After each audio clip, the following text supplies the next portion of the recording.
श्रीमती राम कुमारी महिला पीजी महाविद्यालय के स्मार्ट क्लास में मैं डॉक्टर एस के बारोटिया आप समस्त छात्राओं का स्वागत करता हूं। वीडियो देखना स्टार्ट करने से पहले लाइक करें, सब्सक्राइब करें एवं घंटी का आइकॉन बटन भी दबाइए ताकि आपको लेटेस्ट वीडियो समय पर मिल सके। जी हाँ छात्राओं, आज हम BA part 3 paper first Asia geography का एक क्वेश्चन सीखने का प्रयास कर रहे हैं। जो इससे पहले वाली क्लास में हमने सीखा था वही आगे सीखने का प्रयास करेंगे, जिसमें कल तक हम जो जान पाए हैं वह है एशिया के सामान्य भौगोलिक परिचय में और जो भौगोलिक विविधताएं पाई जाती है। इन भौगोलिक विविधताओं में सबसे पहले हम जान पाए हैं धरातलीय विषमताएं, सरफेस डाइवर्सिटीज। धरातलीय विषमताओं के रूप में जो शामिल किया जाता है वह ऊंचावचगत लक्षणों को शामिल किया जाता है, क्योंकि एशिया के धरातल का निर्माण जो है धरातलीय विषमताएं।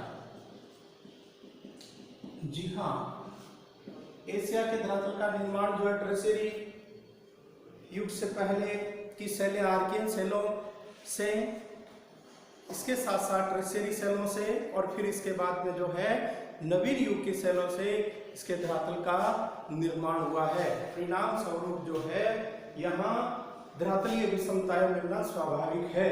इसके बाद में जो दशाएं शामिल की गई थी वह है जलवायुगत विषमताएं। क्या? जलवायुगत विषमताएं।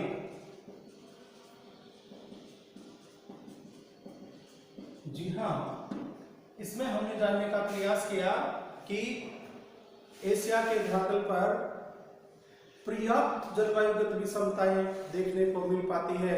जहां देखिए इसमें हमने सीखा है एक और संसार का सबसे गर्मतम स्थल जो है एशिया के धरातल पर मिलता है, वहीं जो है संसार का सबसे ठंडा स्थान भी जो है एशिया के धरातल पर पाया जाता है, और संसार की सबसे कम वर्षा प्राप्त करने वाला स्थान भी एशिया के धरातल पर मिल पाता है। दूसरी ओर सबसे अधिक वर्षा प्राप्त करने वाला स्थल भी एशिया के धरातल पर ही मिल पाता है। परिणाम स्वरूप जलवायुगत विषमताएं और विविधताएं मिलना स्वाभाविक ही है। इसके बाद जो दशाएं शामिल की गई है वह है आर्थिक विषमताएं। क्या है? आर्थिक विषमताएं। जी हाँ, देखिए विविध प्रकार का धरातलीय स्वरूप, विविध प्रकार की जलवायुगत विषमताएं, इन दोनों के परिणाम स्वरूप प्राकृतिक जो वनस्पति का विकास होता है, इसके साथ साथ में जो है कृषि की जो दशाएं हैं उन दशाओं का जो विकास होता है, और वनस्पति और कृषि आधारित जो है अनेक प्रकार के उद्योग धंधे विकसित होते हैं। इसके साथ साथ में अनेक प्रकार के खनिज पदार्थों की उपलब्धता के प्रभाव से न जाने कितने प्रकार के उद्योग जो है एशिया में विकसित हुए हैं। परिणाम स्वरूप आर्थिक दशाओं में भी विविधताएं एशिया के धरातल पर मिल पाती है। इन्हें आर्थिक विषमताओं के रूप में शामिल किया गया है। Description of this point, details का समझने का प्रयास कीजिएगा। एशिया महाद्वीप में संसार का सबसे अधिक कुछ खनिज पदार्थों को इसमें शामिल किया गया है। अभ्रक, मैंगनीज, टंगस्टन, प्राकृतिक गैस, खनिज तेल का न केवल उत्पादन किया जाता है, परंतु सर्वाधिक संचित भंडार भी पाए जाते हैं। सर्वाधिक संचित भंडार भी पाए जाते हैं। यह महाद्वीप सोना, चांदी, तांबा व जस्ता इत्यादि के संचित भंडार एवं उत्पादन में कुछ पिछड़ा हुआ है। चूंकि कृषि विकास उत्पादन के संदर्भ में एशिया अग्रणी रहा है, यहाँ संसार का सबसे अधिक जूट, चावल, चाय, रबर, गन्ना एवं खजूर तथा नारियल का उत्पादन किया जाता है तथा संसार की सबसे अधिक सब्जियां एवं फल फ्रूट्स का उत्पादन भी एशिया के द्वारा किया जाता है। इस प्रकार उपरोक्त भौगोलिक एवं सांस्कृतिक तथ्यों के विश्लेषण से ये स्पष्ट होता है कि सच एशिया बहुत समृद्ध व अग्रणी महाद्वीप है। संसार की गिनीज बुक्स में दर्ज निम्न विशेषताओं को शामिल किया जा सकता है। किसके रूप में? आर्थिक दशाओं के रूप में। जी हाँ, फर्स्ट बिंदु इसमें शामिल किया गया है, यह है एशिया में कुल 110 करोड़ हिंदू धर्म के अनुयायी निवास करते हैं, अर्थात हर चौथा व्यक्ति हिंदू है। नेक्स्ट पॉइंट, एशिया के लोगों ने ही दुनिया को लिखने की कला प्रदान की है। नेक्स्ट पॉइंट, एशिया में चीन, जापान, भारत एवं रूस तुल्य कुल 48 देश है। नेक्स्ट पॉइंट, एशिया की आबादी लगभग 444 करोड़ है, जो संसार की कुल आबादी का 60% है। नेक्स्ट पॉइंट, एशिया का सबसे छोटा देश मालदीव है, अर्थात क्षेत्रफल की दृष्टि से। नेक्स्ट पॉइंट, जी हाँ छात्राओं, एशिया एवं संसार का क्षेत्रफल की दृष्टि से सबसे बड़ा देश रूस है। नेक्स्ट पॉइंट, एशिया का सबसे बड़ा द्वीप बोर्नियो है, इंडोनेशिया का। नेक्स्ट पॉइंट, संसार की सबसे ऊंची पर्वत श्रेणी अरावली का विस्तार एशिया में मिलता है। नेक्स्ट पॉइंट, एशिया के पूर्वी तट पर, इसमें कुछ बंदरगाहों को शामिल किया गया है। एशिया के पूर्वी तट पर Vladivostok, Tokyo, Shanghai, Hong Kong, Singapore, Kolkata, Mumbai, Karachi, Ras Tanura, Haifa व सेदा तुल्ले अंतरराष्ट्रीय व्यापारिक बंदरगाहें स्थित है। इस प्रकार इस क्वेश्चन से के आखिरी पैसेज के रूप में नेक्स्ट पॉइंट जो शामिल किया गया है वह है एशिया महाद्वीप कालन सारांश। एशिया कालन सारांश। Yes, detail of this point that निश्चित रूप से एशिया महाद्वीप सांस्कृतिक पृष्ठभूमि एवं भौगोलिक विषमताओं की दृष्टि से संसार का समृद्ध महाद्वीप है। यह महाद्वीप न केवल मानव का जन्म स्थल रहा है, परंतु सभ्यताओं के विकास का केंद्र भी रहा है। यहाँ पर्याप्त जलवायु एवं आर्थिक विषमताएं पाई जाती है। यह पूर्ण रूप से विषमताओं में एकता प्रदान करता है तथा खनिज संसाधनों की दृष्टि से समृद्ध होने के कारण इसे भूत और भविष्य का महाद्वीप भी कहा जाता है। Full stop. जी हाँ, जो हम आज इस एक्सरसाइज और एनालिसिस में जान पाए हैं, उसमें जो है सामाजिक दशाओं को, सांस्कृतिक दशाओं को, जलवायुगत दशाओं को और आर्थिक दशाओं को इसमें क्या है शामिल किया गया है। हम मानचित्र के रूप में जो है इस दशाओं के रूप में शामिल किए गए जो बिंदु है, इनको एक बार सीखने का प्रयास करते हैं। देखिए, एशिया का मानचित्र बनाने के लिए हम एक तरीका अपनाते हैं। आवश्यकता अनुसार देखिए, प्रत्येक प्रोफेसर और का अपना डिफरेंस प्रेजेंटेशन रहता है। सामान्य दशा के रूप में जो है एशिया का मानचित्र बनाने के लिए और हम कोशिश करते हैं। देखिए, भूमध्य सागर को सबसे पहले जो है एशिया का मानचित्र बनाने के लिए और हम शामिल करते हैं, है ना। और इसके बाद में जो है लाल सागर, फिर अरब प्रायद्वीप और अरब प्रायद्वीप के बाद में जो है भारतीय प्रायद्वीप और फिर जो है पूर्वी एशिया की शेप बनाते हैं। हम अब चीन तक पहुंच गए हैं और यहाँ कोरिया और इसके बाद में रूस तक के क्षेत्र में हम पहुंच गए हैं। आगे हम कमचटका प्रायद्वीप की शेप बना रहे हैं।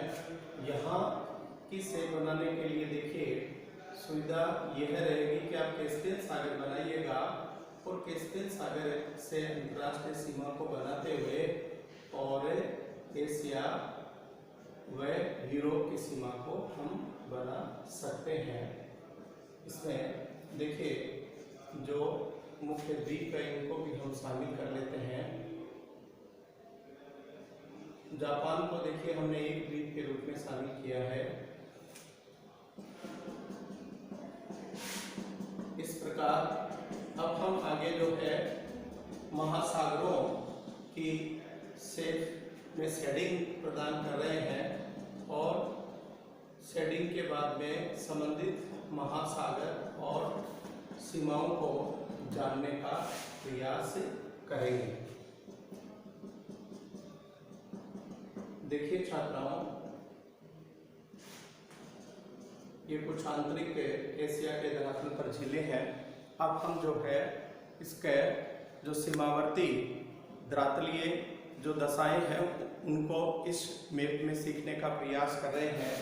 ये जो संपूर्ण जो भाग हमें दिखाई दे रहा है ना, ये है एशिया महाद्वीप। हम एशिया में जो सीखने का प्रयास कर रहे हैं, एशिया सामान्य भौगोलिक पीछे हम सीखने का प्रयास कर रहे हैं। ठीक है, तो देखिएगा एशिया के ठीक उत्तर में यहाँ जो है ये जो सागर स्थित है, ये आर्कटिक सागर स्थित है। ठीक, इसे उत्तरी ध्रुवीय सागर के नाम से भी पुकारा जाता है, जाना जाता है। और हम उत्तरी ध्रुवीय सागर की विशेषताओं के रूप में यदि जानने का प्रयास करेंगे तब हम ये जान पाएंगे कि यह सागर वर्ष पर्यंत फ्रीज रहता है, अर्थात इसके उत्तरी तट पर जो है बर्फ से ये ढका रहता है। परिणाम स्वरूप मध्य से उद्गम होकर के उत्तर की ओर प्रवाहित होने वाली जो नदियां हैं ये अपने मुहाने पर, इनके मुहाने रुके हुए रहते हैं। परिणाम स्वरूप जो है धरातल पर ही फैल जाती है, तब यहाँ दलदल और तटबंध बना रहता है। जी हाँ, उत्तर में आर्कटिक सागर है। अब हम ठीक दक्षिणी भाग जान लेते हैं। देखिए ये जो है एशिया का दक्षिणी भाग है। एशिया के दक्षिणी तट पर दक्षिणी जो इसकी जो सीमा बन पाती है, यहाँ महान हिंद महासागर सागर स्थित है। जी हाँ, इसी के साथ साथ में ये जो पूर्वी सीमा बन पाती है, इस पूर्वी सीमा पर जो है यहाँ विस्तृत प्रशांत महासागर स्थित है। ठीक इसी प्रकार जो है ठीक पश्चिम की ओर इसमें महाद्वीप जो आते हैं, जिसमें जो है ये है पश्चिम की ओर अफ्रीका महाद्वीप है, यहाँ पश्चिम की ओर जो है यहाँ यूरोप महाद्वीप है, और पश्चिम की ओर जो सागर आता है वह है भूमध्य सागर। जी हाँ, अटलांटिक महासागर का एक भाग है, इसलिए हम इसको जो है नज़दीक और स्थानीय भाषा के रूप में जो है नज़दीक होने के कारण इस पश्चिमी तट पर स्थित हम भूमध्य सागर को इसमें शामिल करते हैं। जो आंतरिक जो झीलें हैं इसमें, जिसमें देखिए कैस्पियन सागर आता है, इसके बाद में अरल सागर है, फिर बाल्टिक सागर है, और फिर उसके बाद में बेकाल झील आती है।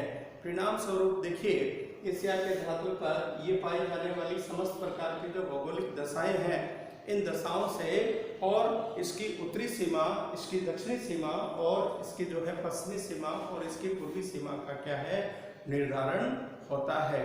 जी हाँ, सबसे अधिक द्वीपों की जो श्रृंखला है ये प्रशांत महासागर में मिल पाती है, जहाँ अधिकांश जो द्वीप है, इन अधिकांश द्वीपों पर जो है जागृत ज्वालामुखी पाए जाते हैं। इस प्रकार आगे जो है इसके बाद में इन समस्त दशाओं के साथ साथ में और जो नेक्स्ट क्वेश्चन आता है वह है एशिया का प्रशासनिक स्वरूप। प्रशासनिक स्वरूप को जानने से पहले हमें जो है जो अंतर्राष्ट्रीय सीमा जो इसकी बन पाती है वो सीखना आवश्यक होगा, जिसमें देखिए जो इसकी अंतर्राष्ट्रीय सीमा यूरोप के साथ में बनती है, और चूंकि एक पर्वत श्रेणी है और एक सागर है, यदि हम दोनों को सीख लेते हैं तो के द्वारा जो है यह महाद्वीप यूरोप से अलग होता है। अर्थात सबसे पहले हमें इस क्रम में जो जानना है वो कैस्पियन सागर को जानना है, और कैस्पियन सागर के उत्तर में जो पर्वत श्रेणी है ये यहाँ से यूराल पर्वत श्रेणी बनती है, और यूराल पर्वत श्रेणी के समानांतर ही अंतरराष्ट्रीय अंतर महाद्वीपीय सीमा का निर्धारण किया गया है। जी हाँ, इस सीमा का जो पश्चिमी जो क्षेत्र है, इस पश्चिमी क्षेत्र में भी एशिया का कुछ विस्तार मिलता है, जिसमें रूस की राजधानी नगर मॉस्को और उसके आसपास का क्षेत्र ये जो है वह यूरोपीय भूभाग में शामिल है। परिणाम स्वरूप एशिया की जो तटीय सीमाएं जो है ये प्राकृतिक रूप से सीमांकित है।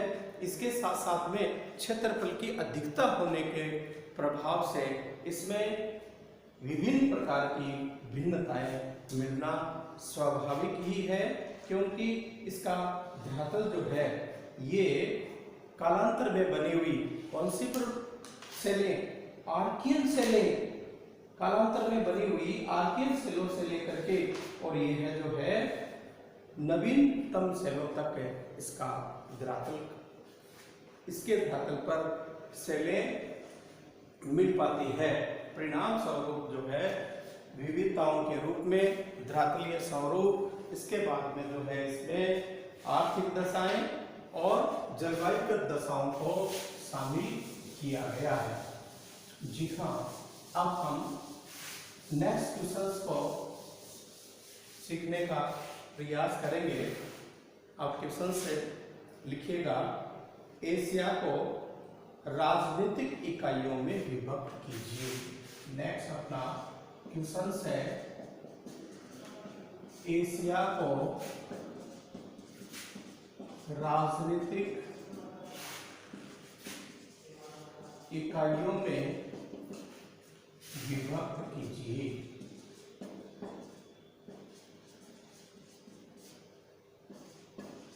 एंस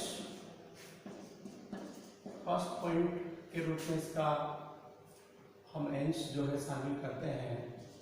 एशिया कालन, इसको हम दूसरे शब्द या काम में ले सकते हैं, प्रशासनिक स्वरूप।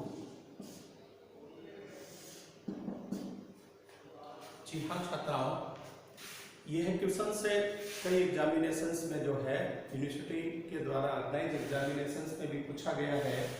और प्रशासनिक स्वरूप की दृष्टि से एशिया में अनेक प्रकार की जो है विषमताएं बनती है।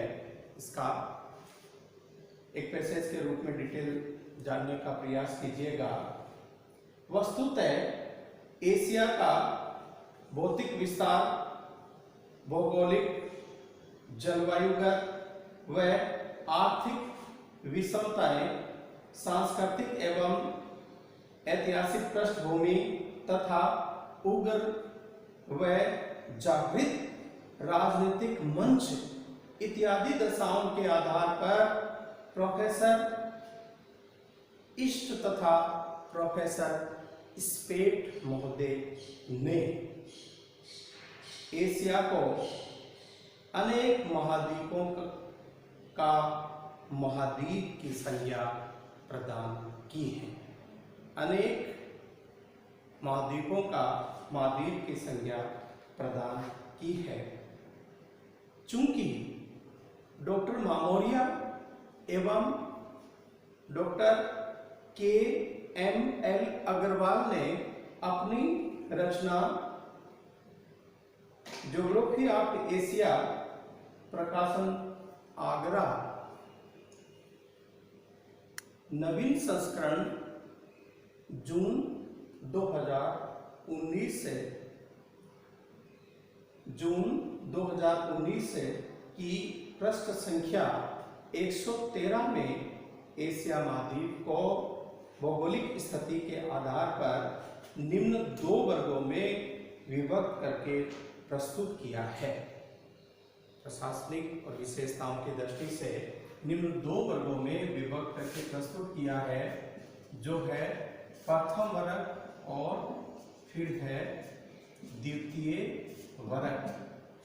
जी हाँ, प्रथम जो प्रशासनिक और राजनीतिक इकाई इसमें जो शामिल की है वह है उत्तरी एशिया। क्या है? उत्तरी एशिया। जी हाँ, इसको हम जो है नॉर्दर्न एशिया के रूप में भी जान सकते हैं, तथा इसका जो द्वितीय जो राजनीतिक भूखंड है वह है दक्षिण एशिया। जी हाँ, इसे हम साउथर्न एशिया के रूप में जान सकते हैं। यदि हम इसको मानचित्र पर देखेंगे तब समझ पाएंगे कि यह जो है एक प्रशासनिक इकाई के रूप में इसे जो है शामिल किया गया है। देखिए छात्राओं, यह है एशिया का संपूर्ण जो है धरातलीय स्वरूप हमें देखने को मिल पा रहा है। इस धरातलीय स्वरूप में हम एक अक्षांश रेखा, ग्लोब की विशेष रेखा को यहाँ आधार मान करके आगे बढ़ते हैं। तो देखिए, ग्लोब की विशेष रेखाओं के रूप में हम एक बार रिव्यू के रूप में जान लेते हैं कि सबसे पहले जो है पृथ्वी के मध्य भाग में काल्पनिक रेखा के रूप में जो है इसे शामिल किया गया है 0 डिग्री अक्षांश रेखा। जी हाँ, इसे नामकरण के आधार पर इसे जो है वह भूमध्य रेखा के रूप में भी जाना जाता है, और रीडिंग में यह है 0 डिग्री अक्षांश रेखा।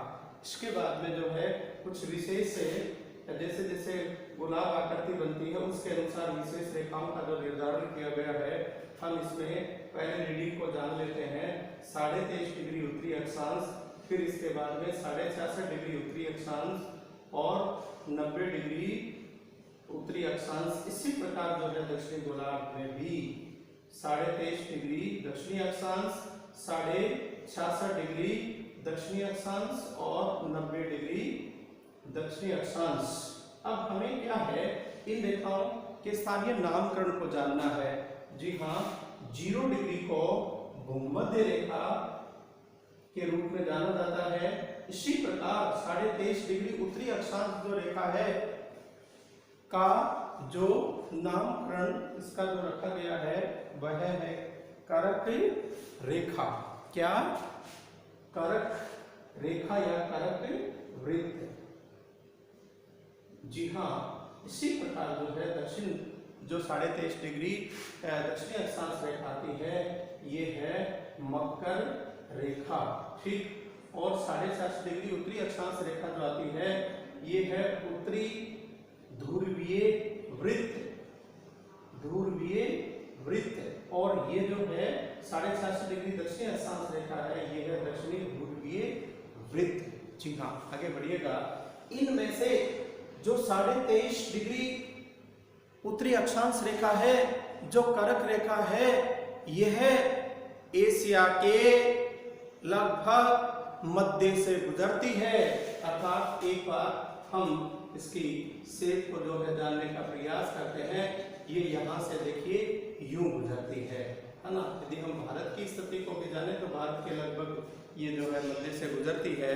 इस प्रकार देखिए, अब हमें जानना क्या है, क्वेश्चंस की दशा के अकॉर्डिंग हम सीखने का प्रयास कर रहे हैं कि एशिया के मध्य से गुजरने वाली जो करक वृत्त है, इस करक वृत्त के उत्तर में स्थित संपूर्ण भूभाग को उत्तरी एशिया और इसके दक्षिण में स्थित संपूर्ण भूभाग को दक्षिणी एशिया के नाम से रूप में जाना जाता है। परिणाम स्वरूप ये दो मुख्य राजनीतिक जो है भूखंड है उत्तरी एशिया और दक्षिणी एशिया।